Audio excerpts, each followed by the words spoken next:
আজি আমি কি কৰিম যে এসিড ক্ষাৰক দ্ৰৱ যে এসিড থাকে বা ক্ষাৰক থাকে সেইটো পৰীক্ষা কৰিম কেনেকৈ কৰিম আমি তোমালোকক কৈছিলো বা মই তোমালোকক কৈছিলো যে ইয়াৰ আগৰ ক্লাছত যে এটা ৰঙা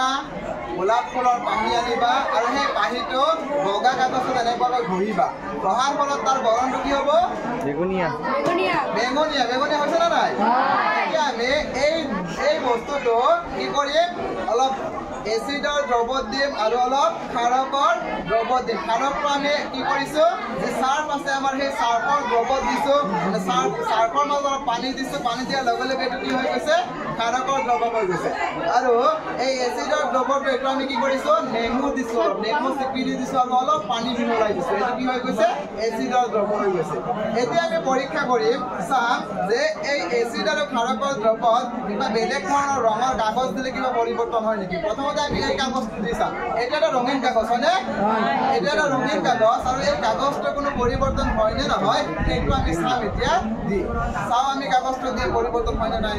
এনেকৈ কাটি লওঁ এই টুকুৰা এইটো দিলো আমি এসিডত হৈছে আৰু এইটো কি দিলো আমি ক্ষাৰকত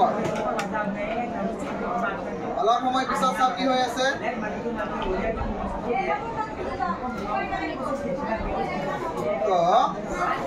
ক্ষাৰকৰ পৰা উঠোৱাৰ পিছত আমি চালো যে এই ৰঙীন কাগজৰ কোনো পৰিৱৰ্তন হোৱা নাই হৈছে নেকি কোনো পৰিৱৰ্তন হোৱা নাই এইটো আমি ইয়াতে ৰাখি দিম আৰু এসিডৰ পৰা উঠাম এতিয়া চাও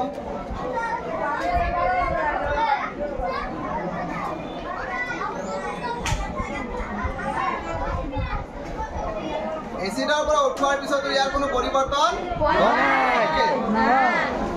তো এসিড এইটো এই এসিডত হাত দিব পৰা যায় কাৰণ এইটো নেমুৰ ৰস হৈছে ইয়াত এই এসিডটো ইমান গাঢ় নহয় সেইবাবে ইয়াত হাত দিলে একো নহয় নেমুৰ ৰসত আমি জানো সাইট্ৰিক এসিড থাকে সেইবাবে আমি এই নেমুৰ ৰসটো লৈছোঁ এতিয়া আমি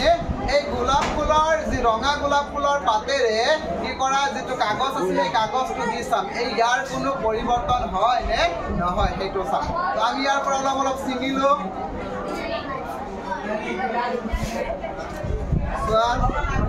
দুটা টুকুৰা কৰিলোঁ এটা টুকুৰা দিম এসিডত আৰু এটা টুকুৰা কি দিম ক্ষাৰকত এই টুকুৰাটো দিলোঁ এসিডত আৰু এইটো দিলোঁ ক্ষাৰকত হৈছে চাওক ইয়াৰ কোনো পৰিৱৰ্তন হয় নেকি এতিয়া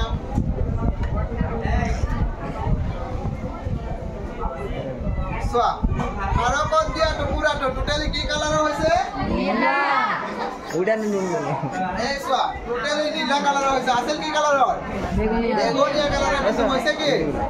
নীলা কালাৰৰ আছিল বেগুনীয়া কালাৰৰ হৈছে কি নীলা কালাৰৰ তাৰ মানে আমি কি ক'ব পাৰোঁ যে ৰঙা